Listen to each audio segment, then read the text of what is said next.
Yang bawah tu apa pula? M-E. Tu burung tu apa nama?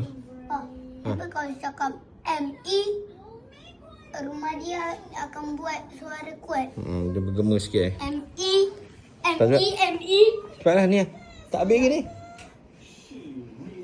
Dia tu pergi nampak. Burung apa tu? Dia nak nampak tadi. Burung apa?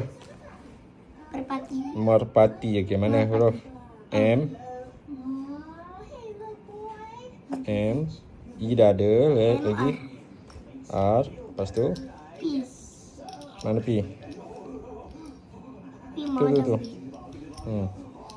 Lepas tu? A. A-T-I. Cepat. A-T-I. Mana?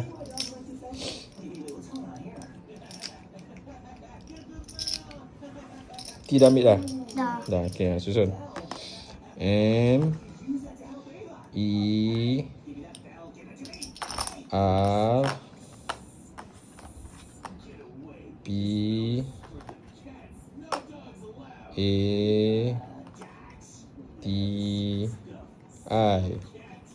Apa nama dia? Merpati.